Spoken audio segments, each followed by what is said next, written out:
तो last lecture में हमने सीख लिया था कि जो लास्ट वीक में सबसे पहले हमने सीखा था कि रिएक्ट क्या होती है, उसको इंस्टॉल कैसे किया जाता है, उसका फोल्डर स्ट्रक्चर क्या होता है। तो ये सारी चीज़ें हमने सीखी थी उसके अंदर, ठीक है। उसके बाद सेकंड लेक्चर के अंदर हमने सीखा था कि प्रोप्स क्या होती हैं, हम प्रोप्स को कैसे यूज़ कर सकते हैं। उसके बाद मैप फंक्शन क्या होता है, वो किस लिए यूज़ करते हैं। तो सारा कुछ हमने सीखा था। सबसे पहले हमने अपना ऐप का कंपोनेंट क्रिएट किया था। उसके अंदर हमने ये अरे ऑफ एन ऑब्जेक्ट यूज़ किए थे। तो मैंने बताया था कि अरे ऑफ एन ऑब्जेक्ट हम किस लिए यूज़ करते हैं, मल्टीपल डाटा को स्टोर करने के लिए। ये हमने सारा जावास्क्रिप्ट के अंदर भी सीखा था, ठीक है। उसके बाद हमने कंपोनेंट बनाने सीखे थे। फिर नैवबार का कंपोनेंट हमने यूज़ किया था, स्टैट्स का कंपोनेंट यूज़ किया था। तो सारे कंपोनेंट्स बनाने हमने सीखे थे। ये हमने एक नैवबार का कंपोनेंट बनाया था और उसके बाद स्टैट्स का कंपोनेंट बनाया था। मैंने ये भी बताया था कि कंपोनेंट्स हम क्यों बनाते हैं, कोड को रीयूजेबल करने के लिए। यानी एक ही दफ़ा हम कोड लिख लेते हैं, बार बार हमें कोड लिखने की ज़रूरत नहीं पड़ती। HTML में क्या होता था कि हम अगर नैवबार बना रहे हैं तो हमें कोड को बार बार लिखना पड़ रहा था। हर पेज के अंदर हमें नैवबार सेपरेट बनानी पड़ती थी। तो अगर फ्यूचर में जाकर हमें चेंज करना पड़ता था तो हमें हर वेबसाइट जो पेज के अंदर जाकर ना नैवबार को बारी बारी चेंज करना पड़ता था। लेकिन हमने जब रिएक्ट सीखी तो उसमें क्या हुआ, हमने कंपोनेंट्स बना लिए। हमने नैवबार का कंपोनेंट बनाया तो वो एक ही कंपोनेंट बन गया। हमने जिस भी पेज पे जाकर यूज़ करना था हम उस पेज नैवबार को लगाएंगे तो हमारा उस पेज पे कंपोनेंट बन जाएगा। हमें बार बार नैवबार का कंपोनेंट बनाने की जरूरत नहीं पड़ेगी। एक ही जगह पे कोड लिखा होगा, वही कोड हमारा यूज़ हो जाएगा। उसके अंदर अब क्या होगा, फ्यूचर में अगर हमने चेंज करना होगा ना, अगर हमारे 50 पेजेस भी हो ना, हम क्या करें, नैवबार के अंदर आकर चेंज करें, वो 50 पेजेस के ऊपर चेंज हो जाएगी, ठीक है। तो उसके बाद हमने देखा था प्रोप्स क्या होती हैं। प्रोप्स मैंने बताया था कि अब नैवबार का कंपोनेंट तो हमने बना लिया, वो क्या जहाँ पर भी यूज़ करेंगे ना, उसका जो नैवबार के अंदर कोड लिखा हो वो कोड हमेशा हर पेज पे सेम रहेगा, चेंज नहीं होगा। लेकिन अगर हम चाह रहे हैं कि हमने कंपोनेंट तो एक ही बनाना है, लेकिन उस कंपोनेंट की वैल्यू हर पेज पे जाकर चेंज हो, तो उसको हर वैल्यू जगह पे चेंज करने के लिए हम क्या करते थे, अपने प्रोप्स को यूज़ करते थे। तो प्रोप्स के केस में मैंने बताया था कि हमने उसमें जावास्क्रिप्ट के अंदर सीखे थे कि पैरामीटर्स क्या होते हैं और आर्गूमेंट्स क्या होते हैं। तो वही सेम चीज़ हम रिएक्ट के अंदर करते हैं। रिएक्ट के अंदर उस चीज़ को प्रोप्स कहते हैं, ठीक है। जो फंक्शंस होते हैं जावास्क्रिप्ट के अंदर उसको फंक्शंस कहते हैं, रिएक्ट के अंदर हम उसको कंपोनेंट्स कह देते हैं। इस तरीके से जो हमारे पास होते हैं फंक्शंस के पैरामीटर और आर्गूमेंट्स होते हैं, उसको हम रिएक्ट की लैंग्वेज में अपने प्रोप्स कह देते हैं। तो प्रोप्स में क्या होता है, सबसे पहले हमने अपनी एरे ऑफ एन ऑब्जेक्ट बनाई डिफरेंट। उसके बाद हमने क्या किया, कंपोनेंट्स के अंदर अपने जो है ना वो आर्गूमेंट्स पास किए। फिर उस कंपोनेंट के अंदर जाके हमने यहाँ से पैरामीटर एक्सेप्ट किए और जहाँ भी यूज़ करना था हमने मैप मेथड लगा के उसको यूज़ कर लिया। मैंने ये भी बताया था कि मैप मेथड हम क्यों यूज़ करते हैं, जब हमने अरे के अंदर कह रहा हूँ लूप के अंदर वैल्यूज़ को चलाना हो। अब लूप्स क्या होते हैं कि यानी कि हमें चाहिए कि हम ना सेम चीज़ को बार बार रिपीट करना है।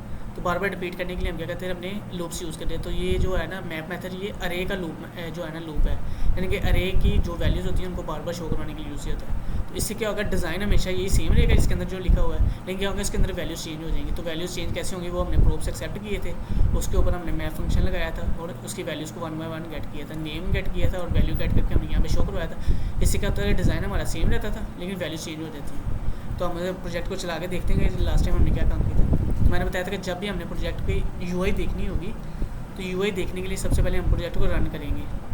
उसके लिए हमने क्या करना है, सबसे पहले टर्मिनल में जाएंगे, न्यू टर्मिनल पे क्लिक किया।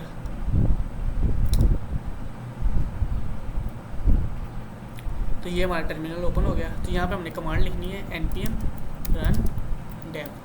अब ये कमांड कहाँ से आ रही है, मैंने बताई थी कि हमारे पास package.json की फाइल होती है जिसके अंदर सारी इन्फॉर्मेशन हमारे प्रोजेक्ट की दी हुई होती है। इस पर क्लिक करेंगे तो यहाँ पे स्क्रिप्ट्स के अंदर आके जो फर्स्ट वाली हमारे पास कमांड होती है ये प्रोजेक्ट को चलाने के लिए होती है। इसमें इसका नाम लिखा हुआ है dev। तो जब भी कमांड को चलानी है आपने npm लिख के आगे उस कमांड का नेम लिखना है। तो हम प्रोजेक्ट को क्या करने हैं, रन कर रहे हैं यानी कि चला रहे हैं। तो रन करने के लिए रन की कमांड यूज़ होगी, npm run dev। ये इतना लिख के हम एंटर प्रेस करेंगे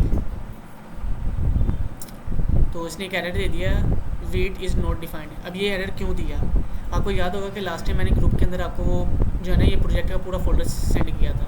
तो फोल्डर जब सेंड किया था तो उसके अंदर से मैंने नोड मॉड्यूल्स को डिलीट कर दिया था। नोड मॉड्यूल्स क्या होते हैं, मैंने बताया कि जब हम अपना पैकेज प्रोजेक्ट क्रिएट करते हैं तो प्रोजेक्ट को चलाने के लिए हमें छोटे छोटे पैकेजेस चाहिए होती हैं। तो वो सारे पैकेजेस जो है ना हम इंस्टॉल करते हैं तो उन सबको हम नोड मॉड्यूल्स कहते हैं। तो जब भी आपने किसी को भी अपना प्रोजेक्ट रिएक्ट वाला जो प्रोजेक्ट किसी को शेयर करना है ना, तो आपने हमेशा क्या करना है, अपने नोड मॉड्यूल्स वाला फोल्डर डिलीट कर देना है। क्यों डिलीट करना है, क्योंकि नोड मॉड्यूल्स का साइज़ ना बहुत ज़्यादा होता है। उसके अंदर जो है ना 25-30 हज़ार के अराउंड फाइल्स होती हैं। तो फाइल्स को शेयर करने में बहुत ज़्यादा टाइम लगता है और हर ये कंप्यूटर की ना स्पेसिफिकेशन डिफरेंट होती है, उस पर चलाने के लिए उसको डिफरेंट चाहिए होती हैं। तो टाइम काफ़ी ज़्यादा लग देते थे उस नोड मॉड्यूल को शेयर करने में। इसलिए आपने क्या करना है, सबसे पहले नोड मॉड्यूल्स को डिलीट कर देना है। डिलीट करने के बाद हमने क्या करना है, इस जो है ना प्रोजेक्ट को जिप फाइल बना के जिसको भी शेयर करना है उसको कर देना है। वो क्या करेगा, अपने प्रोजेक्ट को अनजिप करेगा। अनजिप करने के बाद प्रोजेक्ट को अपने VS कोड में ओपन करेगा और यहाँ पे आके सबसे पहले उसके नोड मॉड्यूल्स को इंस्टॉल करेगा। अभी मैंने क्या किया था, नोड मॉड्यूल्स डिलीट कर दिया, तो यहाँ पे नोड मॉड्यूल्स वाला फोल्डर शो नहीं हो रहा। तो सबसे पहले हम क्या करें, नोड मॉड्यूल्स को डाउनलोड करेंगे, उसके बाद हम प्रोजेक्ट चला सकते हैं। अदरवाइज़ देखिए मैंने प्रोजेक्ट चलाने की कोशिश की तो मुझे एरर आ गया कि वीट इज़ नोट में। क्यों आ रहा है? क्योंकि मेरे पास पैकेज जो नोड मॉड्यूल इंस्टॉल ही नहीं है। सबसे पहले क्या करूँ, इसको इंस्टॉल करूँगा। सबसे पहले अपने टर्मिनल को क्लियर करना है। अब ना पैकेज इंस्टॉल करने की जो हमारे पास कमांड होती है वो है npm इंस्टॉल। आप इस तरीके से भी लिख सकते हैं, या अगर आप सिंपल चाहे npm i, इस तरीके से भी लिखेंगे आपकी कमांड चल जाएगी। तो मैं इंस्टॉल ही लिख लेता हूँ। आपने क्या करना है, npm इंस्टॉल लिख के एंटर प्रेस करना है। अभी क्या कर रहा है, ये रनिंग स्टार्ट हो गया। ये देखो ऊपर फोल्डर क्रिएट हो गया न्यू हमारे पास, इसके अंदर ये सारे पैकेजेस आ गए हैं। लेकिन ये थोड़ा सा टाइम लगाएगा, जब यहाँ पे ये कंप्लीट हो जाएगा। ये देखिए कंप्लीट हो गया, यानी कि हमारे पास अभी पैकेजेस काफ़ी थोड़े थे, क्योंकि अभी हमने न्यू प्रोजेक्ट क्रिएट किया, हमने काम इसके अंदर थोड़ा किया, तो पैकेज क्रिएट इसके अंदर देखिए यहाँ पे लिखा होगा मैसेज 36 पैकेजेस, यानी कि 36 नहीं 151 पैकेज इंस्टॉल किए हैं अभी इसने अंदर। यानी कि हमने एक कमांड लिखी है, एक कमांड लिखने से हमारे प्रोजेक्ट के अंदर टोटल 151 पैकेज जो इंस्टॉल हो गए हैं। ये अब इस फोल्डर को ओपन करेंगे तो इसके अंदर ये 151 पैकेज हैं। ये सारे प्रोजेक्ट को चलाने के लिए चाहिए होते हैं, तो ये ऑलरेडी इंस्टॉल कर दिए। अब हम क्या करते हैं, इस प्रोजेक्ट को रन कर सकते हैं। अगर ये npm इंस्टॉल नहीं करूँगा तो मैं प्रोजेक्ट को चला नहीं सकता। तो सबसे पहले मैंने npm इंस्टॉल किया तो मेरा प्रोजेक्ट चलना स्टार्ट हो। अब मैं इसको क्या क्लियर दूँगा और अब इसको रन करने की कमांड चलाएँगे, npm रन। अब एंटर प्रेस करूँगा तो मुझे ये लिंक दे देगा। तो मैंने बताया था कि हमारा जो भी प्रोजेक्ट जब भी चलाते हैं तो एक लोकल उसका लिंक देता है और उसके साथ हमें पोर्ट नंबर शो करता है। तो पोर्ट नंबर की मदद से हम क्या करते हैं, अपने प्रोजेक्ट को चला सकते हैं। अब हम क्या करेंगे, अपना कंट्रोल प्रेस करके इसके ऊपर प्रेस करेंगे। तो जैसे प्रेस करूँगा मेरा प्रोजेक्ट ओपन हो जाएगा। तो लास्ट टाइम हमने जो काम किया था, हमने नेबर क्रिएट की थी, नेबर का कंपोनेंट बनाया था और उसके साथ हमने नीचे कंपोनेंट बनाया था अपना, जिसके अंदर डिफरेंट वैल्यू सारी शो हो रही थी। तो ये काम हमने किया था। तो मैंने ये आपको लास्ट लेक्चर में भी बताया था कि हमारे पास रिएक्ट के अंदर सबसे पहले हमारे पास जो कंसेप्ट होता है वो होता है कंपोनेंट्स का। उसके बाद जो हमारे पास सेकंड कॉन्सेप्ट था वो था हमारे पास JSX का। थर्ड कॉन्सेप्ट था हमारे पास प्रोब्स का। फोर्थ हमारे पास था राउटिंग का। फिफ्थ कॉन्सेप्ट था हमारे पास हुक्स का। इसको स्टेट्स भी कहते हैं, हुक्स या स्टेट्स, ठीक है। तो ये 5 कॉन्सेप्ट्स हैं जो हमने रिएक्ट के अंदर सीख लिए हैं। तो हमने फर्स्ट लेक्चर में कंपोनेंट बनाने भी सीख लिए थे। उसके बाद हमने JSX भी सीख लिया कि JSX क्या होता है। उसके बाद हमने प्रोब्स भी सीख लिए थे लास्ट लेक्चर के अंदर कि हम पैरामीटर के शो पास करके डिफरेंट वैल्यूज़ कैसे शो कर सकते हैं। तो हमने जो है ना प्रोब्स भी सीख लिया। इस लेक्चर में हम राउटिंग सीखेंगे और साथ हुक्स को थोड़ा सा देखेंगे, ठीक है। अब ये राउटिंग क्या होती है, HTML के अंदर अगर हमने मल्टीपल पेजेस बनाने होते थे तो हम क्या करते थे, पेज बना दिया। अगर अबाउट का पेज बनाना था तो about.html लिखा, about.html का पेज क्रिएट हो गया। उसके अंदर हम सारा नया बार भी सारी दोबारा बनाते थे। उसके सारे जितने भी कोड होता था ना अपने अबाउट पेज का, वो सारा उसके अंदर दोबारा लिखते थे। और लिखने के बाद हम क्या करते थे, अपनी जो है ना नया बार उसके अंदर एक लिंक लगा देते थे एंकर टैग का। एंकर टैग का एक टैग यूज़ करते थे और उसके href के अंदर अपने लिंक लिखते थे about.html का। तो क्या होता था, जैसे पेज पे क्लिक करते थे वो पेज अबाउट के पेज पे चला जाता था। इस तरीके से कॉन्टैक्ट का पेज बनाना था तो हम contact.html की फाइल बनाते थे, उसके अंदर सारा उसका कोड लिखते थे।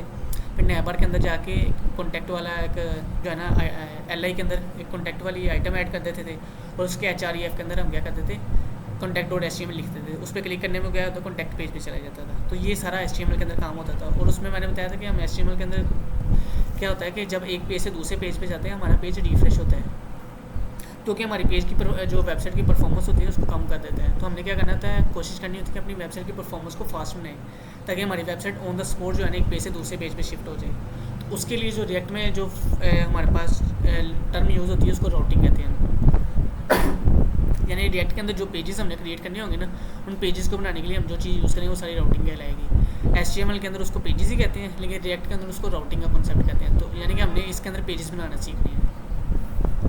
तो अब हम राउटिंग स्टार्ट करते हैं। सबसे पहले हमने क्या करना है, जो प्रोफेशनल मेथड होता है ना, हमने क्या किए थे, कंपोनेंट्स क्रिएट किए थे। तो सबसे पहले हमने क्या करना है, SRC फोल्डर होगा ना, इसके अंदर एक फ़ोल्डर न्यू क्रिएट करना है, उसका नाम आपने रख देना है कंपोनेंट्स, ठीक है। ये आपने रख दिया कंपोनेंट्स का। और जो भी आपने न्यू कंपोनेंट क्रिएट करना है ना, वो हमेशा इस फोल्डर के अंदर क्रिएट करना है। अब मैंने नेबर बनाई थी ना, तो मैंने बाहर रखी थी, मैं नेबर को इसके अंदर शिफ्ट कर दूँगा, ठीक है। उसके बाद मैंने स्टैट्स वाला फोल्डर बनाया था, उसको भी मैं इसके अंदर रख दूँगा। तो क्या करना है, आपने हमेशा जो भी कंपोनेंट्स क्रिएट करने हैं आपने हमेशा कंपोनेंट वाले फोल्डर के अंदर रखनी है, ठीक है। तो ये इसका एक अच्छा और प्रोफेशनल मेथड होता है, कंपोनेंट सारे इसके अंदर रखे जाते हैं। जो मेन फाइलें आपने बाहर रखनी है, जितने भी न्यू कंपोनेंट्स क्रिएट करेंगे आपने हमेशा कंपोनेंट वाले फोल्डर के अंदर रख देने हैं, ठीक है। अब मैं अपनी वेबसाइट पर जाता हूँ, इसको रिफ्रेश करता हूँ, देखता हूँ कोई इशू तो नहीं आया। अभी इशू नहीं आया, लेकिन इशू आना चाहिए था। वो क्यों आना चाहिए था? जब हमने यहाँ से पेज को शिफ्ट किया है ना, यानी कंपोनेंट को शिफ्ट करके मैंने कंपोनेंट के फोल्डर के अंदर किया है, तो इसका पाथ चेंज हो गया। कैसे चेंज हुआ? मैं यहाँ पे अगर नैव के अंदर जाऊँ तो ये देखिए यहाँ पे ना अब ये कंपोनेंट का नेम खुद ही आ गया। मैं अगर इसको रिमूव कर देता हूँ, अब ये देखें इस तरीके से मुझे एक एरर आना था, लेकिन क्योंकि हम VS कोड यूज़ करें इसके अंदर ऑटोमेटिकली जो है ना रिएक्ट इसको एरर को फिक्स कर देता है। तो मैंने जैसे कंपोनेंट को नैव बार वाले जो है ना हमारे SRC फोल्डर के अंदर था, उसको मैंने कंपोनेंट के फोल्डर के अंदर शिफ्ट किया तो मेरे पास एरर आ गया। वो क्यों एरर आया? क्योंकि वो एक्सेस करने की कोशिश कर रहा था ./navbar। तो ./navbar हमारा पहले या इस लोकेशन पे हमारे कंपोनेंट पड़ा हुआ था, लेकिन बाद में हमने क्या किया, उसकी लोकेशन चेंज कर दी। हमने क्या किया, उसको कंपोनेंट वाले फोल्डर के अंदर मूव कर दिया। तो जैसे मैंने कंपोनेंट के फोल्डर के अंदर मूव किया तो मुझे यहाँ पे एरर आ गया। तो एरर को रिजोल्व करने के लिए आपने क्या करना है, जिस जगह पर आप यूज़ कर रहे हैं ना अपनी कंपोनेंट को इंपोर्ट करके यूज़ कर रहे हैं, वहाँ पे आपने क्या करना, उसका लिंक भी चेंज कर देना है। अब हमने क्या किया, इसको कंपोनेंट के फोल्डर के अंदर मूव कर दिया, तो यहाँ पे हमने इसका लिंक भी चेंज कर देना, कंपोनेंट्स -navbar। तो क्या हुआ, इसका लिंक चेंज हो गया, यानी कि हमने न्यू फोल्डर क्रिएट किया तो उसके अंदर इस कंपोनेंट को रखा था, तो हमने यहाँ पे उस कंपोनेंट का एड्रेस भी ऐड कर दिया। सेम यही चीज़ मैं कॉपी करूँगा, नीचे स्टैट्स वाली जगह पे भी कर देंगे इसी किसी की। तो ये देखिए हमारा वेबसाइट दोबारा चलना स्टार्ट हो गया। लेकिन ये मैंने तो जब फोल्डर बना के इसको चेंज किया तो ये ऑटोमेटिकली लिंक चेंज हो, क्योंकि रिएक्ट के अंदर ये फंक्शनलिटी होती है, वो ऑटोमेटिकली चीज़ों को फिक्स भी कर देता है। क्योंकि हम वेट यूज़ करें तो वेट के अंदर ये सारी चीज़ें ऑटोमेटिकली फिक्स हो जाती हैं, तो इसलिए हमें खुद करने की ज़रूरत नहीं पड़ती। लेकिन मैंने आपको इसलिए बताया कि आपको कंसेप्ट पता हो ये कि ये लिंक चेंज कैसे हुआ है, ठीक है। अब हम क्या करेंगे, अपने जो है ना पेजेस बनाना सीखेंगे। तो पेजेस बनाने के लिए सबसे पहले आपने क्या करना है ना, अपना जो टर्मिनल होगा उसको यहाँ से क्लोज कर लेते हैं। हम क्लोज किया, एक क्लोज करने से क्या होगा, टर्मिनल चल तो रहा है लेकिन सिर्फ हमें शो नहीं हो रहा। अगर मैं दोबारा इसको देखना चाहूँ इस तरह करूँगा, ये देखिए कंपोनेंट टर्मिनल हमारा वैसे चल रहा है लेकिन सिर्फ इसको क्लोज़ किया हमने, यानी कि बंद नहीं किया, सिर्फ इसको डाउन किया है ताकि ये चलता रहे। अब हम क्या करेंगे, अपने पेजेस बनाना सीखेंगे। तो जैसे मैंने कंपोनेंट्स वाला फोल्डर बनाया ना, इसी तरीके से मैं क्या करूँगा, पेजेस का फोल्डर बनाऊँगा। मैंने क्या करना है, सबसे पहले SRC के अंदर पेजेस का फोल्डर बनाना है। इसके अंदर मैं जितने भी पेजेस बनाऊँगा सारे मैंने इसके अंदर रखने हैं। तो ये एक प्रोफेशनल वे होता है, हमने इसको बता देना है। क्योंकि मैंने बताया था कि हमारे पास क्या है, रिएक्ट की एक लाइब्रेरी है जावास्क्रिप्ट की। तो लाइब्रेरी में क्या होता है, हम फोल्डर स्ट्रक्चर खुद बनाते हैं, यानी कि हम खुद बताते हैं कि हमने कौन सी फाइल को किस फोल्डर के अंदर रखना है। लेकिन अगर हम फ्रेमवर्क्स की तरफ जाते हैं तो उसमें ये फोल्डर्स पेजेस का जो फोल्डर है पहले से बना हुआ होगा, कंपोनेंट्स का फोल्डर पहले से बना हुआ होगा। क्योंकि हम लाइब्रेरी में काम कर रहे हैं रिएक्ट के अंदर, तो इसमें हम सारा फोल्डर स्ट्रक्चर खुद बनाते हैं, हम उसको खुद बताते हैं कि कौन सी चीज़ को किस जगह पर रखना है। तो हमें चाहिए, फॉर एग्जाम्पल मैं नैवबार पे जाता हूँ, तो यहाँ पे हमारे पास है होम है, अबाउट है, शो, पोर्टफोलियो, कॉन्टैक्ट। तो मैं यही पेजेस बनाना चाह रहा हूँ। अभी मैं इस पर क्लिक करूँगा तो कुछ भी नहीं होगा, ये देखिए पेज रिफ्रेश हो रहा है लेकिन कुछ भी नहीं हो रहा। लेकिन मैंने बताया था कि रिफ्रेश वाला काम हम रिएक्ट के अंदर नहीं करते, अभी पेज हमारा रिफ्रेश हो रहा है। तो हम इस चीज़ को रिमूव करेंगे इसके, और यहाँ पे पेजेस को चलाएंगे कि जिस पे क्लिक करूँ उसका पेज शिफ्ट होना चाहिए। तो वो चीज़ें हम बनाएंगे।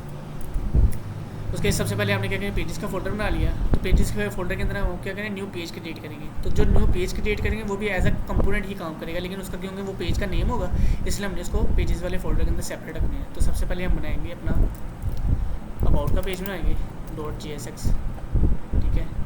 इसके अंदर मैंने बताया था कि जब भी आपने कोई भी कंपोनेंट क्रिएट करना है तो कंपोनेंट क्रिएट करने के लिए आपने सबसे पहले उसका सिंटैक्स लिखना होता है। जैसे हम HTML बनाते थे तो HTML के अंदर हम उसका बेसिक सिंटैक्स लाजमी लिखते थे। इसी तरीके से जब भी आपने कंपोनेंट बनाना है उसका कंपोनेंट का बेसिक जो सिंटैक्स होता है वो लाजमी लिखना होता है। उसके लिए मैंने आपको बताया था कि आपने लिखना है फंक्शन, उसके बाद जो फाइल का नेम होगा वही आपने फंक्शन का नेम रख देना है। उसके बाद फंक्शन को क्लोज़ किया, इस तरीके से बनाया।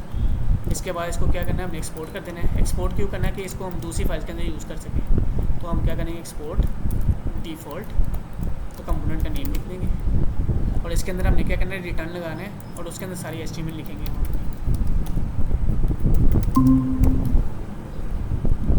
इस तरीके से। तो ये इसका बेसिक सिंटैक्स है जो कि हमने कंपोनेंट्स को बनाने के लिए लाजमी लिखना होता है। तो अब हमने क्या करना पड़ रहा है कि ना हर सिंटैक्स के अंदर हमें खुद लिखना पड़ रहा है, यानी कि अभी कोई भी कंपोनेंट बना रहे हैं उसके अंदर ये सिंटैक्स खुद लिखना पड़ रहा है। तो मैंने आपको HTML के लिए एक शॉर्टकट की बताई थी कि जब हम HTML के अंदर कोड करें तो मैंने उसके लिए आपको एक शॉर्टकट की बताई थी कि हम इस तरीके से एक्सक्लेमेशन मार्क के एंटर प्रेस करते हैं तो क्या होता है कि HTML का सारा काम लिखा जाता है। तो इस तरीके से हम रिएक्ट के अंदर भी काम कर सकते हैं। तो तो मैं आपको रिएक्ट की भी एक कमांड बता देता हूँ जिससे क्या होगा, ये इतना कोड ऑटोमेटिकली क्रिएट हो जाएगी। उसके लिए आपने एक एक्सटेंशन इंस्टॉल करनी है। आपने ये वाला एक्सटेंशन वाला टैब होता है, आपने यहाँ पे क्लिक करना है। एक्सटेंशन वाले टैब पे आएंगे तो यहाँ पे आके ना आपने होगा हमारे पास ये वाली ES7 रिएक्ट GraphQL इस नेम से है। ये आपकी क्या है ना एक्सटेंशन है, एक आपने ये वाली इंस्टॉल कर लेनी है। मैंने इंस्टॉल की है इसलिए मेरे पास यहाँ पे इंस्टॉल का बटन है। आपके पास यहाँ पे ब्लू कलर का बटन आएगा, आपने इसको प्रेस करके इसको इंस्टॉल कर लेना है। एक ये वाली करनी है और एक आपने करनी है ये वाली ES7 plus react Redux react native snippets. तो ये दो एक्सटेंशन आपने इंस्टॉल कर लेनी है। अब इसका फ़ायदा क्या होगा, इसका फ़ायदा होगा जब भी आप न्यू कंपोनेंट क्रिएट करेंगे ना तो आपको ये सिंटैक्स इतना खुद नहीं लिखना पड़ेगा। मैं अगर वापस आता हूँ, मैंने फ़ाइल क्रिएट की, मुझे सिंटैक्स इतना लिखना नहीं पड़ेगा। इसके लिए मुझे शॉर्टकट की भी मिल जाएगी, वो क्या होगी RFC आप लिखेंगे, एंटर प्रेस करेंगे तो ये क्या करेगा, इतना कोड ऑटोमेटिकली हमारी फाइल के अंदर लिख देगा। ठीक है, अब ना हमारे पास ना कंपोनेंट को एक्सपोर्ट करने के दो मेथड होते हैं। एक मेथड तो ये होता है, आप इस तरीके से भी लिख सकते हैं, एक्सपोर्ट डिफ़ॉल्ट फंक्शन, इस तरीके से भी कर सकते हैं, या अगर आप करना चाहें एक्सपोर्ट डिफ़ॉल्ट इस तरीके से भी कर सकते हैं। लेकिन दोनों में से एक मेथड आप एट ए टाइम यूज़ कर सकते हैं। तो पहले हम क्या करते हैं, ये वाला मेथड यूज़ कर लेते हैं। अब हम क्या करेंगे, ये वाला मेथड यूज़ करेंगे। ठीक है, इस तरीके से। तो जब अब शॉर्टकट की से जो कमांड्स मैंने बताई है अभी RFC, मैं इसको अगर रिमूव कर देता हूँ सर, RFC इसका मतलब है रिएक्ट फंक्शनल कंपोनेंट। मैंने बताया था कि हमारे पास ना दो टाइप्स के कंपोनेंट होते हैं, एक होते हैं क्लास बेस्ड कंपोनेंट्स और एक होते हैं फंक्शन बेस्ड कंपोनेंट। तो जो पुरानी रिएक्ट थी ना उसके अंदर क्लास बेस्ड कंपोनेंट यूज़ होते थे। अब हमारे पास क्लास बेस्ड कंपोनेंट यूज़ नहीं होते, तो इसलिए हम ये यूज़ नहीं करेंगे। अब सिर्फ फंक्शनल कंपोनेंट्स यूज़ होते हैं। तो फंक्शनल कंपोनेंट को क्रिएट करने के लिए होती है RFC। इसका मतलब होता है रिएक्ट फंक्शनल कंपोनेंट। तो जैसे मैं एंटर प्रेस करूँगा वो हमें इतना कोड ऑटोमेटिकली लिख के दे देगा। अब जो रिएक्ट का पुरानी वर्जन होते थे ना, तो उनमें हर फाइल के अंदर अगर आपने रिएक्ट को यूज़ करना है तो रिएक्ट को इंपोर्ट करना पड़ता था। तो ये कहाँ से हो रही है, क्योंकि रिएक्ट हमने ये प्रोजेक्ट सारा रिएक्ट के अंदर क्रिएट किया हुआ है, तो ये कमांड ऑटोमेटिकली रिएक्ट से आ जाती है। लेकिन जो न्यू वर्जन है ना, जैसे वीट का अब ये वर्जन यूज़ करें तो इसके अंदर हमें ये कमांड इंपोर्ट करने की जरूरत नहीं पड़ती। तो आपने क्या करना है, इसको रिमूव कर देना है। ठीक है, इसको रिमूव कर देंगे तो ये कुछ भी अफेक्ट नहीं करेगा। तो ये क्या हुआ, हमारा है कंपोनेंट भी एक्सपोर्ट हो गया। तो इसके अंदर मैं लिख देता हूँ this is my about page. ठीक है, मैंने ये अबाउट पेज क्रिएट कर लिया। इस तरीके से हम क्या करेंगे, कॉन्टैक्ट का पेज क्रिएट करेंगे, contact.jsx। इसके अंदर भी हम सेम क्या करें, RFC करेंगे, कंपोनेंट क्रिएट हुआ दिस कॉन्टैक्ट पेज। ठीक है, अब हमें क्या क्या चाहिए, हमें चाहिए शॉप वाला पेज चाहिए और पोर्टफोलियो वाला पेज चाहिए। तो हम ये दो पेजेस भी बना लेंगे, shop.jsx। और इसके अंदर भी हम सीखेंगे RFC लिखेंगे, this is my shop page.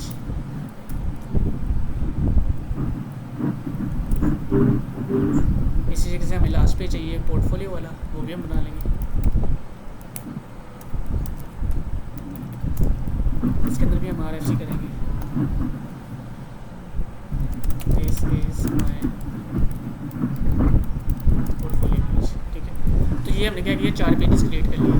ठीक है, अब हम क्या करें, ये ऊपर वाले से ये एक्स्ट्रा लाइन है, ये हमें नहीं चाहिए, हम इसको रिमूव कर देते हैं। मैं अब शॉप में जाऊँगा, इसको भी एंटर प्रेस किया, इसको यहाँ से रिमूव कर दिया, इसको भी यहाँ से रिमूव कर देंगे इस फाइल को, इसको सेव कर दिया, इसको क्लोज किया। अब ये स्टैट्स वाला भी हमें नहीं चाहिए, ये नहीं चाहिए। अब हमने क्या किया, 4 पेजेस क्रिएट कर लिए थे।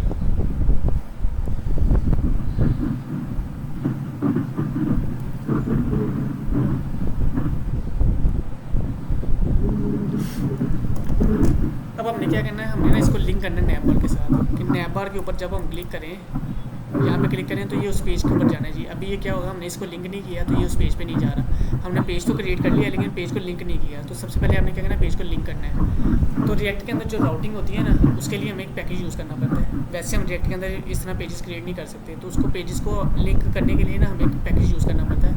उस पैकेज का नेम है रिएक्ट राउटर डोम। ठीक है, ये एक पैकेज है, आपने इसको इंस्टॉल करना है, आपने इसका नाम लिखना है और यहाँ पे इसकी कमांड आ जाएगी। आपने ये NPM वाली जो वेबसाइट होगी ना, इस वेबसाइट के ऊपर जाना है, यहाँ पे क्लिक करेंगे। तो अभी ये इंटरनेट पे पहले स्लो आ रही है, ये नहीं, इसको रिफ्रेश करेंगे तो राइट साइड पे इसकी इंस्टॉल की कमांड आ जाएगी। इसमें लिखा हुआ है npm आई और कमांड उसका पैकेज का नेम। आपने इसको कॉपी कर लेना है यहाँ से। मैंने कॉपी किया तो ऊपर से कॉपी होगी। अब मैं कहूँगा अपने प्रोजेक्ट के अंदर वापस आऊँगा। यहाँ पे आके आपने टर्मिनल को ओपन करना है। टर्मिनल को ओपन करने की शॉर्टकट की मैंने बताई थी आपको इस तरीके से। तो आपने क्या करना है, सबसे पहले अपने प्रोजेक्ट को स्टॉप करना है। तो स्टॉप करने के लिए आप यहाँ पे अपने क्लिक करने के बाद Ctrl+C प्रेस करेंगे 1 से 2 दफ़ा, तो अपना प्रोजेक्ट क्लोज हो जाएगा। तो यहाँ पे आपने वो कमांड पेश कर देनी है। कौन सी हमारी कमांड थी, मैं दोबारा कॉपी करता हूँ यहाँ से, यहाँ पे पेश कर दिया। तो कमांड पेश की मैंने इस तरीके से। मैंने उसके बाद एंटर प्रेस कर दिया। तो ये क्या करेगा, हमारे इस पैकेज के अंदर एक न्यू पैकेज इंस्टॉल करेगा हमारे प्रोजेक्ट के अंदर। अब ये देखें इसने यहाँ पे इंस्टॉल कर दिया। मैंने बताया था कि पैकेज जो जेसन की फाइल होती है इसके अंदर हमारे पूरे प्रोजेक्ट की इन्फॉर्मेशन होती है। तो यहाँ पे जो भी मैं न्यू पैकेज इंस्टॉल करूँगा ना, तो वो इस जगह पे न्यू पैकेज को इंस्टॉल करके ऐड करता जाएगा। अभी सिर्फ रिएक्ट वाला और रिएक्ट डोम वाला पैकेज सबसे पहले मौजूद है इसके अंदर। जब मैंने न्यू पैकेज इंस्टॉल किया रिएक्ट राउटर डोम वाला, तो वो भी इसके अंदर आ गए, उसका नेम भी आ गया और उसका वर्जन भी आ गया, कौन सा वर्जन हमने इंस्टॉल किया। इसी तरीके से जब हमने पैकेज इंस्टॉल किया तो ये नोड मॉड्यूल्स के फोल्डर के अंदर जाएंगे, तो यहाँ पे भी ये पैकेज आ गया होगा। हम इसको थोड़ा सा स्क्रॉल करेंगे।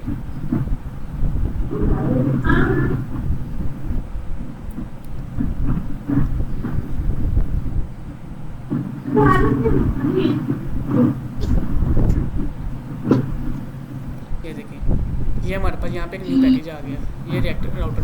ये पहले इसके अंदर मौजूद नहीं था, हमने इसको इंस्टॉल किया तो ये इस फोल्डर के अंदर। ठीक है रोज़ बेटा, आप अपने जो है ना माइक को स्पीकर ऑफ करें, अपना स्पीकर माइक ऑफ करें। तो इस तरीके से हम क्या कहते हैं, न्यू पैकेजेस को अपने प्रोजेक्ट के अंदर इंस्टॉल कर सकते हैं। ठीक है, अब मैंने क्या करना है, अपने टर्मिनल को क्लियर करना है और मैं दोबारा प्रोजेक्ट को अपने स्टार्ट करूँगा। ये बन गया, तो मेरा लिंक आ गया। मैं आप वेबसाइट पे जाके इसको रिफ्रेश करूँगा तो ये दोबारा चल जाएगी। ठीक है, अब मैंने क्या करना है, अपने पेजेस को लिंक करना है। तो पेजेस को लिंक करने के लिए आपने क्या करना है, सबसे पहले पैकेज इंस्टॉल करना है रिएक्ट राउटर डोम वाला, और इसके बाद हम पैकेज को यूज़ कर सकते हैं। तो सबसे पहले आपने पैकेज इंस्टॉल कर लिया, उसके बाद आपने क्या करना है, मेन वाली फाइल के अंदर रखना है। तो यहाँ पे आगे ना आपने अपनी पूरी जो प्रोजेक्ट होता है ना रिएक्ट, उसको रैप करना है एक जो है ना टैग के अंदर। वो टैग हमें कहाँ से आएगा, यहाँ पे आपने करना है हमारे पास इंपोर्ट, आपने इस तरह ब्रैकेट लगानी है। तो यहाँ पे लिखना है ब्राउज़र राउटर। तो ये ब्राउज़र राउटर वाला आपने जो है ना एक कंपोनेंट यूज़ करना है। ये कहाँ से आएगा, जो अभी हमने पैकेज इंस्टॉल किया है रिएक्ट राउटर डोम का, इस पैकेज के अंदर से ये हमें जो है ना ये मिलेगा। तो आपने क्या करना है, इस कंपोनेंट को यहाँ से कॉपी करना है इसका नेम, और हमारी जो ऐप होगी यहाँ पे आगे यूज़ करना है। ब्राउज़र राउटर इसको ओपन किया, यानी कि इसका ओपनिंग टैग भी आ गया, इसका क्लोजिंग टैग भी आ गया। इसका क्लोजिंग टैग आपने यहाँ से कॉपी करके अपनी ऐप के नीचे पेस्ट कर देना। इससे क्या होगा, हमारी जो पूरी रिएक्ट की ऐप है, तो मैंने बताया था हमारी जो मेन फाइल होती है, ये दो हमारी मेन फाइल होती है, एक मेन वाली होती है, एक ऐप वाली होती है। तो ऐप वाली फाइल को जब मैंने इसके अंदर रैप किया, ऐप वाली फाइल को रैप करने से क्या होगा, मेरा पूरी जो है रिएक्ट की एप्लीकेशन होगी ना, वो सारी ब्राउज़र राउटर के अंदर रैप हो जाएगी। इससे मुझे फ़ायदा क्या होगा, तो मैं पूरे प्रोजेक्ट के अंदर जहाँ पे भी जाऊँ राउटिंग को यूज़ कर सकता हूँ। मैंने बताया कि राउटिंग के लिए क्या होता है, मैं पेजेस को आपस में लिंक करना होता है। तो पेजेस को लिंक हम इस पैकेज के बगैर नहीं कर सकते। तो पैकेज सबसे पहले इंस्टॉल करना पड़ता है, उसके बाद हमें क्या करना है, पूरे प्रोजेक्ट को रैप करना पड़ता है इसके अंदर। तो हमने इस तरीके से राउटर के अंदर रैप कर दिया। अब हम क्या कर सकते हैं, पूरे प्रोजेक्ट के अंदर यूज़ कर सकते हैं अपने।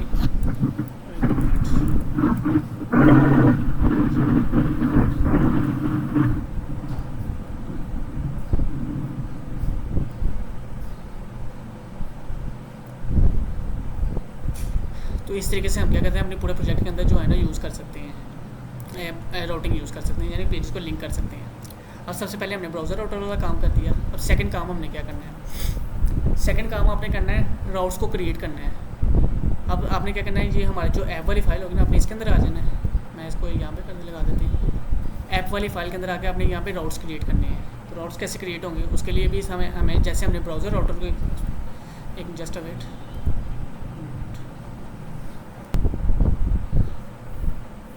तो जैसे हमने ब्राउज़र राउटर जो है ना, राउटर वाला पैकेज जो इंस्टॉल किया, वहाँ से ब्राउज़र राउटर गेट किया था। इस तरीके से हमने यहाँ पे एक न्यू चीज़ गेट करनी है, इंपोर्ट। इसके अंदर होगा राउट्स, और ये वाला राउट्स, और साथ ही हमने करना है राउट भी। ठीक है, एक है एस के साथ और एक है सिंगल हमारे पास। ठीक है, ये दो चीज़ें आपने गेट करनी है।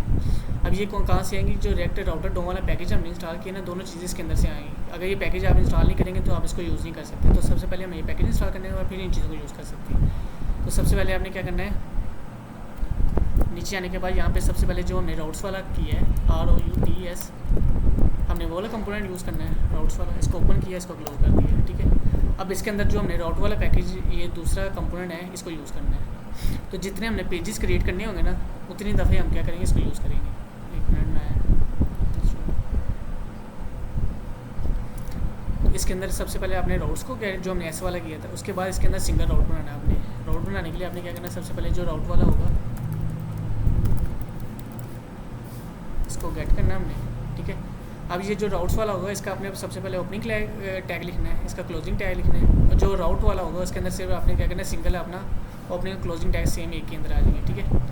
इसके अंदर अब हमने दो चीज़ें लिखनी होती हैं। सबसे पहले हमने लिखना होता है टू, मैं इसको अगर लिखते हैं, अगर हम इंटरनेट से एक दफ़ा देख लेते हैं इसका सिंटैक्स, यहाँ पे हम लिखेंगे ऐड राउट्स इन रिएक्ट। उसके लिए बता रहे हैं, सबसे पहले अपने ब्राउज़र राउटर जो है ना, ये राउटर वाला पैकेज इंस्टॉल करना है, ये हमने कर लिया। उसके बाद कह रहा है आपने इसको रैप करना है, ये भी हमने काम कर लिया। और थर्ड आपने काम करना है राउट्स वाला, इसको कंपोनेंट क्रिएट करना है, ये भी हमने कर लिया। और इसके अंदर राउट क्रिएट करना है, इसके अंदर टू नहीं, इसके अंदर पाथ वाला काम करना है, ये वाला काम हम करेंगे, ठीक है। अब हमारा रह गया है ये वाला पार्ट, हमने राउट्स भी क्रिएट, इसके अंदर हमने बताना है पाथ।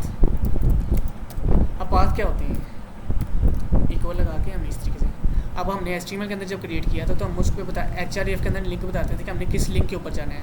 अगर हमने कॉन्टैक्ट पे जाना था तो हम लिखते थे contact.html, अबाउट पेज पे जाना था तो हम लिखते थे about.html। इसी तरीके से जब हमने राउट्स पे जाना होगा ना, तो यहाँ पे हमने पाथ बताना होता है, हमने किस पाथ के ऊपर जाना है। तो हम यहाँ पर जाना चाह रहे हैं, होम पेज पे जाना चाह रहे हैं। जब आपने होम पेज पे जाना होगा ना, तो आप स्लैश लगाएंगे, ठीक है। ये जो स्लैश वाला पाथ होता है, ये हमारा होम पेज का होता है। तो अभी हमने होम पेज का कोई कंपोनेंट क्रिएट नहीं किया, तो सबसे पहले हम होम पेज का कंपोनेंट क्रिएट करेंगे। यहाँ पे एक home.jsx, ठीक है। यहाँ पे हम RFC कर लेंगे, तो यहाँ पे लिख देंगे, इसको सेव किया, ये लाइन रिमूव की, तो यहाँ पे लिख देंगे this is my home page, ये भी हो गया।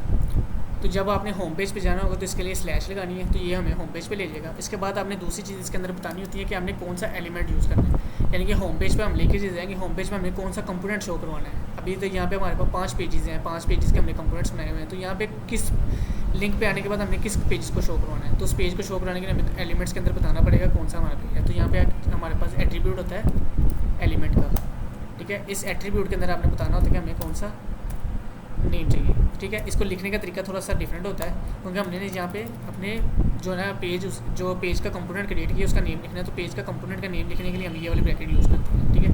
तो सबसे पहले हमें यहाँ पे क्या करना है, स्लैश पे हमने होम पेज पे लेके जाना है। तो होम पेज का हमारे पास लिंक आया था होम, हमने होम का जो अभी पेज बनाया है, ये सबसे पहले मैंने होम लिखा तो ये ऊपर आ गया। मैं जैसे इस पर क्लिक करूँगा तो ये इसको ऊपर से इम्पोर्ट भी कर देगा, और यहाँ से हम इसको स्लैश लगा के सेल्फ क्लोज कर देंगे, ठीक है। इस तरीके से हमारा फर्स्ट राउट क्रिएट हो गया। तो जब हमने अबाउट पेज पे जाना होगा, मैं सेम इसी को कॉपी करूँगा, यहाँ पे हम स्लैश लगा के अबाउट पेज जाना है तो उसके लिए अबाउट लिखूँगा। HTML में क्या होता है, हम about.html लिखते थे, क्योंकि हर फाइल के साथ HTML लिखते हैं, लेकिन रिएक्ट के अंदर आपने HTML नहीं लिखना, हमने डायरेक्ट ऐसे लिख देना है। अब जब अबाउट के ऊपर क्लिक पे हमने क्या करना है, अबाउट पेज के ऊपर जाना है। तो यहाँ पे मैं जो एलिमेंट यूज़ करूँगा तो वो अबाउट का होगा, अबाउट का लिख के एंटर प्रेस करूँगा तो ये अबाउट पेज भी मेरे पास इंपोर्ट हो जाएगा। इस तरीके से मुझे थर्ड पेज क्रिएट करना है। मैं यहाँ पे कॉन्टैक्ट वाला शॉप वाला करना है, तो शॉप लिखूँगा, इधर भी मैं शॉप लिखूँगा, मैं एंटर प्रेस करूँगा, मेरा ऊपर से शॉप भी इंपोर्ट हो जाएगा। इस तरीके से मुझे थर्ड कंपोनेंट चाहिए, मैं यहाँ पे दोबारा लिखूँगा। थर्ड हमारे पास है पोर्टफोलियो वाला, पोर्टफोलियो लिखा मैंने, यहाँ पे पोर्टफोलियो लिखूँगा, ये थर्ड पे आ गया पोर्टफोलियो, एंटर प्रेस करूँगा, पोर्टफोलियो पे ऊपर इंपोर्ट हो जाएगा। अब हमारा लास्ट पेज रह गया कॉन्टैक्ट वाला, उसके लिए मैं कॉन्टैक्ट लिख दूँगा, और यहाँ पे हम लिख देंगे कॉन्टैक्ट, एंटर प्रेस किया, कॉन्टैक्ट भी हमारे पास इंपोर्ट हो गया। अब इतना काम किया तो हमारे पेजेस लिंक हो गए हैं, लेकिन मैं पेज को रिफ्रेश करूँगा तो अभी भी इसके क्लिक पे मुझे कुछ भी एक्शन परफॉर्म नहीं होगा, उस पेज पे नहीं जा रहा। अब उस पेज पे क्यों नहीं जा रहा, हमें क्या करना पड़ेगा, नैब बार के अंदर भी जो हमने नैब बार क्रिएट की ना उसके अंदर भी ये लिंक्स लगाने पड़ेंगे। अभी हमने क्या किया, सिर्फ राउट्स को क्रिएट किया, राउट्स को क्रिएट करने के बाद हमें राउट्स को लिंक भी करना पड़ता है। अभी हमने क्रिएट किया, अब हम इसको लिंक करेंगे। तो ये लिंक्स सारे कहाँ पे लगे हुए हैं, नैब बार के अंदर लगे हुए हैं। तो हम नैब बार के अंदर जाएंगे और नैब बार के अंदर हमने अब एंकर टैग यूज़ नहीं करना, क्योंकि एंकर टैग क्यों नहीं यूज़ करना, मैंने बताया था कि एंकर टैग हम HTML के अंदर यूज़ करते हैं। तो एंकर टैग के क्लिक पे ना पेज हमेशा रिफ्रेश होता है, तो हमने एंकर टैग यूज़ नहीं करना। हम अब रिएक्ट यूज़ करें तो हम रिएक्ट के जो चीज़ें यूज़ होती हैं वही यूज़ करेंगे। तो पहले क्या लगा, यहाँ पे एंकर टैग लगा हुआ है। ये सारे हमारा ये वाला वो मेन्यू है जो यहाँ पे शो हो रही है, ये वाली मेन्यू जो यहाँ पे शो हो रही है ना, ये हमारी स्नैप बार के कंपोनेंट के अंदर लगी हुई है, ये वाली है। इसके अंदर एंकर टैग लगे हुए हैं। तो एंकर टैग के ऊपर अगर क्लिक करेंगे तो पेज रिफ्रेश होगा। तो क्योंकि हम रिएक्ट करें, हमने पेज को रिफ्रेश नहीं करवाना, तो हम यहाँ पे रिएक्ट वाला काम यूज़ करेंगे। रिएक्ट वाला काम क्या यूज़ करना है, हमने जो पैकेज इंस्टॉल किया ना रिएक्ट राउटर डोम वाला, उसके अंदर एक चीज़ होती है हमारे पास लिंक की। आपने यहाँ पे करना है लिंक। ये क्या करना है, रिएक्ट राउटर डोम से इंपोर्ट होगा। मैं इस पर क्लिक करूँगा तो ये यहाँ से उसको इंपोर्ट कर देंगे। तो आपने क्या करना है, एंकर टैग की जगह पे ये लिंक यूज़ करना है, क्योंकि ये लिंक क्या होता है, रिफ्रेश नहीं होता, पेज को रिफ्रेश नहीं करता। हम इसको कॉपी करेंगे और जहाँ जहाँ पे हमारा एंकर टैग लगा होगा ना, इस तरीके से मैंने इसको कॉपी किया, यहाँ पे पेस्ट कर दिया। ये पेस्ट किया तो ये लास्ट पे भी ऐड करना है। आपने क्या करना है, इसका ओपनिंग टैग भी इसका रिप्लेस करेंगे और क्लोजिंग टैग भी रिप्लेस करेंगे। मैंने यहाँ पे किया, लास्ट पे भी रिप्लेस हो गया। तो इस तरीके से मैं इसको भी रिप्लेस करूँगा, फिर नीचे वाले को भी रिप्लेस करेंगे, फिर इस टैग को भी रिप्लेस करेंगे। अब इसमें एक थोड़ा सा डिफरेंस और होगा। वो डिफरेंस क्या होगा कि जब हम यूज़ करते थे ना एंकर टैग, उसमें हम href यूज़ करते थे, लेकिन जो लिंक टैग होता है ना, इसमें हम href यूज़ नहीं करते, इसमें हम यूज़ करते हैं टू। हमने क्या करना है, जहाँ जहाँ भी href लिखा होगा हम यहाँ पे करते हैं टू का मतलब होता है कि हमने इसको किस राउट पे लेके जाना है। हमने ये पेज क्रिएट किया था, यहाँ पे हमने पाथ बताया था कि कौन सा पाथ होगा हमारे पास। तो ये टू का मतलब होता है हमने इसको किस पाथ पे लेके जाना है। तो वो पाथ का नंबर हम यहाँ पे लिखते हैं, वो भी हम लिखेंगे। हमने क्या करना है, सारे href को टू में कन्वर्ट कर देना है। इसको क्लिक किया, टू में कन्वर्ट किया, इसको क्लिक किया, टू में कन्वर्ट कर दिया, इसको भी टू में कर दिया। अब यहाँ पे हमने पाथ नंबर बताना होता है। तो जो पाथ आपने यहाँ पे रखे होंगे ना, सेम वही पाथ हमने वहाँ पे यूज़ करने हैं। तो यहाँ पे हमारे पास स्लैश है, अबाउट है, शॉप है, पोर्टफोलियो है। पोर्टफोलियो में कॉपी कर लेते हैं, यहाँ पे हम लगा देंगे स्लैश पोर्टफोलियो। इस तरीके से slash contact slash shop slash about. यहाँ पे मैंने बताया था होम पे जब भी आपने यूज़ करना है, आपने हमेशा सिंगल स्लैश लगानी है। तो मैं सिंगल स्लैश लगाऊंगा तो इस तरीके से मेरा स्लैश कनेक्ट हो जाएगी। अब ये देखिए, मैं पेज को रिफ्रेश किया, अब जैसे मैं होम पे क्लिक करूँगा कुछ भी नहीं हो रहा, अबाउट पे क्लिक किया कुछ भी नहीं हो रहा, शो पे क्लिक किया कुछ भी नहीं। अभी ये आपको लग रहा है कुछ नहीं है, लेकिन ये हो रहा है। अभी ये देखिए, यहाँ पे लिंक देखें, यहाँ पे अभी क्या था, शॉप है। मैं अबाउट पे क्लिक करूँगा, यहाँ पे अबाउट पे चला जाएगा। इसी तरीके से मैं होम पे क्लिक करूँगा तो ये स्लैश पे चला जाएगा। पोर्टफोलियो पे क्लिक करूँगा, ये पोर्टफोलियो चाहिए, लेकिन ये वैल्यूज़ की चेंज हो रही है, वो वैल्यू नीचे चेंज हो रही है। अब वो किस लिए हमें शो नहीं हो रही, वो इसलिए वजह से शो नहीं हो रही क्योंकि हमने ये वाले टैग यूज़ किए हुए हैं, ये वाले कंपोनेंट्स यहाँ पे यूज़ किए हुए हैं। हम इन कंपोनेंट्स को अभी रिमूव कर देते हैं। मैं इसको कमेंट कर देता हूँ, ठीक है। जैसे कमेंट की तो उसने एरर दे दिया कि आपने इस चीज़ों को यूज़ नहीं किया। मैं इसको भी कमेंट कर देता हूँ, सारी चीज़ों को। अब ये देखें, मुझे अब ये पेज होगा। तो देखें, जैसे मैं अबाउट पे क्लिक करूँगा तो ये अबाउट पेज पे चला जाएगा। होम पे क्लिक करूँगा तो ये शो पे क्लिक करूँगा, ये शो पेज पे चला जाएगा। पोर्टफोलियो पे क्लिक किया तो ये पोर्टफोलियो पे चला गया। इसी तरीके से कॉन्टैक्ट पे क्लिक किया, कॉन्टैक्ट पेज पे चला गया। होम पे क्लिक किया तो होम पेज पे आ गया। तो अब ये देखें, हमारा पेज कितनी फास्ट जो है ना, एक पेज से दूसरे पेज पे जा रहा है। और यहाँ पे देखें, हमारा पेज रीलोड भी नहीं हो रहा। HTML में क्या होता था, हम पेज पे क्लिक करते, पेज रीलोड होता, थोड़ा टाइम लगा के शिफ्ट होता था। लेकिन अब ये हमने रिएक्ट यूज़ किया तो page on the spot shift हो रहा है हमारे पास, हमें पेज को रिफ्रेश नहीं करना पड़ रहा। अब एक चीज़ आपने और याद रखनी है, पहले क्या हो रहा था कि हम जब हम डिफरेंट पेजेस बनाते थे ना, तो हमें नैब बार हर पेज के ऊपर लेवल लगानी पड़ रही थी। पहले क्या कहते हैं, मैं आपको पहले वाला कंसेप्ट करके दिखाता हूँ। ये नैब बार को मैं यहाँ से रिमूव कर देता हूँ। अभी नैब बार हमारे पास नहीं है। तो जब हम न्यू पेज क्रिएट करते थे ना, तो नैब बार का सबसे पहले हमने कंपोनेंट बनाया, हर पेज के अंदर हमें नैब बार लगानी पड़ती थी। मैं इस पेज पे आके मुझे नैब बार लगानी पड़नी थी, इस पेज पे नैब बार लगानी पड़नी थी, इस पेज पे भी, इस पेज पे भी। ये 5 पेजेस बनाए तो 5 पेजेस के ऊपर नैब बार मुझे 1 बाय 1 लगानी पड़ी, तो फिर उनको मैं यहाँ पे यूज़ कर सकता था। लेकिन एक इसका आसान तरीका भी होता है, क्योंकि हमारा जो ऐप वाला फाइल है, मैंने बताया ये मेन फाइल होती है हमारे पास। सबसे पहले मेन फाइल है हमारे पास, जो ए वाली होती है जिसके अंदर हम ऐप को यूज़ करते हैं। उसके बाद ऐप वाला कंपोनेंट हमारा मेन कंपोनेंट होता है। यहाँ पे हम अपने जो भी लिखेंगे ना, वो उसके अंदर जितने भी पेजेस होंगे हर पेज के ऊपर इंप्लीमेंट हो जाएगा। तो आपने कोशिश करनी है, अगर नैब बार बना रहे हैं ना, या फूटर बना रहे हैं, या हेडर बना रहे हैं, तो वो आपने हमेशा ऐप वाले कंपोनेंट के अंदर लगाना है। क्योंकि अगर इस कंपोनेंट के अंदर लगाएंगे ना, तो जितने भी पेजेस आपकी वेबसाइट पे होंगे हर पेज के ऊपर वो काम हो जाएगा। तो मैंने क्या किया, नैब बार को इस पेज के ऊपर यूज़ कर दिया। अपने जो ऐप का कंपोनेंट है यहाँ पे यूज़ किया। तो इससे फ़ायदा क्या होगा, मेरे हर पेज के ऊपर सेपरेट मुझे नैप बार नहीं लगानी पड़ेगी। ये देखें नीचे इसकी वैल्यू तो चेंज हो रही है, लेकिन नैप बार सिर्फ मैंने एक ही जो ऐप वाला पेज था उसके ऊपर लगाई, तो मेरे पास बार बार जो है ना मुझे हर पेज पे नहीं लगानी पड़े। तो एक ही पेज पे, अगर मेरे पास 100 पेजेस भी मेरी वेब प्रोजेक्ट के अंदर होगी ना, तो मैं सिर्फ एक ऐप के अंदर लगा दूँगा ना अगर नैप बार को, तो वो हर पेज के ऊपर लग जाएगी। तो इस तरीके से हम क्या कहते हैं अपने कोड को और ज़्यादा स्मॉल कर सकते हैं। तो ये हमारा फ़ायदा होता है राउटिंग का। तो इस ठीक है, तो ये राउटिंग इस तरीके से की जाती है रेक्ट के अंदर कि हमें जब भी पेजेस क्रिएट करने हो तो हम सबसे पहले अपना पेज वाला फोल्डर बनाते हैं, इसके अंदर सारे पेजेस को रख देते हैं। उसके बाद हम क्या कहते हैं अपना जो ऐप राउटर डोम वाला पैकेज है वो इंस्टॉल करते हैं। राउटर डोम वाला पैकेज इंस्टॉल करने के बाद हम ब्राउज़र राउटर को यहाँ से इंपोर्ट करके अपनी पूरी एप्लीकेशन उसके अंदर रैप कर देते हैं। उसके बाद हम क्या कहते हैं अपनी जो पैकेज इंस्टॉल किया हमने रिएक्ट राउटर डोम वाला, उसके अंदर से हमने दो चीज़ें ऐड करनी है, इंपोर्ट करनी है, राउट्स के इंपोर्ट करने हैं और राउट इंपोर्ट करने हैं। एक एस के साथ और एक सिंगल के साथ है। तो ये आपने इंपोर्ट करने हैं। इंपोर्ट करने के बाद सबसे पहले अपने राउट्स वाला जो पेरेंट बनाना है उसके अंदर आपने 5 चाइल्ड बना दिए, क्योंकि हमने अपने 5 पेजेस बनाने हैं तो हमने इसके 5 चाइल्ड बना दिए। उसके अंदर राउट लेके आपने पाथ लिखना है कि किस पाथ के ऊपर जाना है। पाथ का मतलब होता है कि हमने नैप बार पे क्लिक करें तो किस पेज के ऊपर जाना है, तो वो हमने उसका पाथ बना दिया। पाथ के अंदर हमने उसको बता देना कि किस पाथ के ऊपर हमने लेके जाना है इसको, ठीक है। तो ये हो गया। और इसके अंदर हमने एलिमेंट्स के अंदर वो कंपोनेंट बता देना होता है कि कौन सा पेज है। अब हाँ, क्योंकि पेजेस हमने फोल्डर तो पेजेस का बनाया हुआ है, लेकिन ये है क्या कंपोनेंट्स ही हैं, तो उनको कंपोनेंट ही काउंट किया जाएगा। तो एलिमेंट्स के अंदर मैंने बता देना कि मैंने किस राउट के क्लिक पे किस कंपोनेंट पे लेके जाना है, तो वो सारा कुछ मैंने इसके अंदर बता दिया। तो इतना काम करने के बाद आपने क्या करना है, अपनी नैप बार के ऊपर जहाँ पे लिंक आपके लगे होंगे ना, वहाँ से आपने क्या करना है एंकर टैग को रिमूव करना है, क्योंकि एंकर टैग हमारे पास यूज़ होता है HTML के लिए। उससे क्या होगा कि पेज हमारा रिफ्रेश होता है। तो हमने पेज को रिफ्रेश नहीं करना होता, हमने क्या करना है लिंक को इंपोर्ट करना है रिएक्ट राउटर डोम वाले पैकेज से, और जहाँ पे एंकर टैग लगा होगा वहाँ पे हमने क्या करना है लिंक वाला टैग यूज़ करके इसके अंदर HREF की जगह पे हमने 2 यूज़ करना है, और 2 पे हमने सेम वही पाथ देना है जो हमने यहाँ से राउट के अंदर पाथ दिया होगा, सेम वही पाथ हमने यहाँ पे दे देना है। तो इससे क्या होगा, हमारे सारी राउटिंग भी क्रिएट हो जाएगी, हमारे पेजेस आपस में लिंक भी हो जाएंगे। जब हम एक पेज से दूसरे पेज पे जाएंगे हमारा पेज रिफ्रेश भी नहीं होगा और फास्ट हमारा पेज एक पेज से दूसरे पेज पे चलेगा। तो इस तरीके से हम राउटिंग कर सकते हैं इजीली, ठीक है। तो किसी को कोई इशू तो नहीं है इतनी चीज़ अंदर के अंदर, या कोई चीज़ समझ ना आई होगा राउटिंग के अंदर।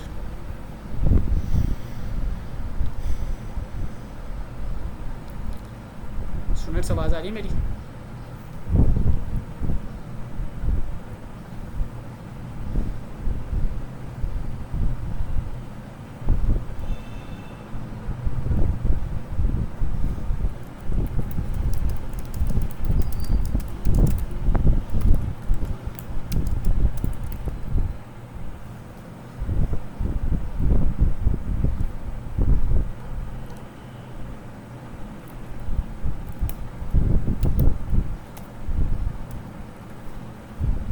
क्वेश्चन तो नहीं है किसी का?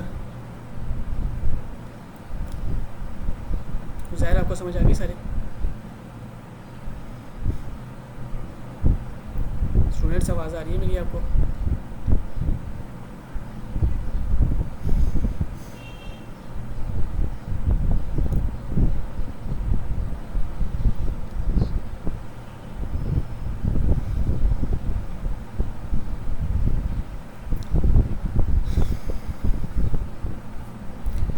आज का लेक्चर इतने ही काफ़ी था, इसके अंदर राउटिंग से। कल हम क्या करेंगे, हम ना जो लास्ट लेक्चर में लास्ट से लास्ट यानी रिएक्ट स्टार्ट करने से पहले हमने एक वेबसाइट सीखी थी जहाँ से हम HTML के टेम्पलेट डाउनलोड कर सकते थे।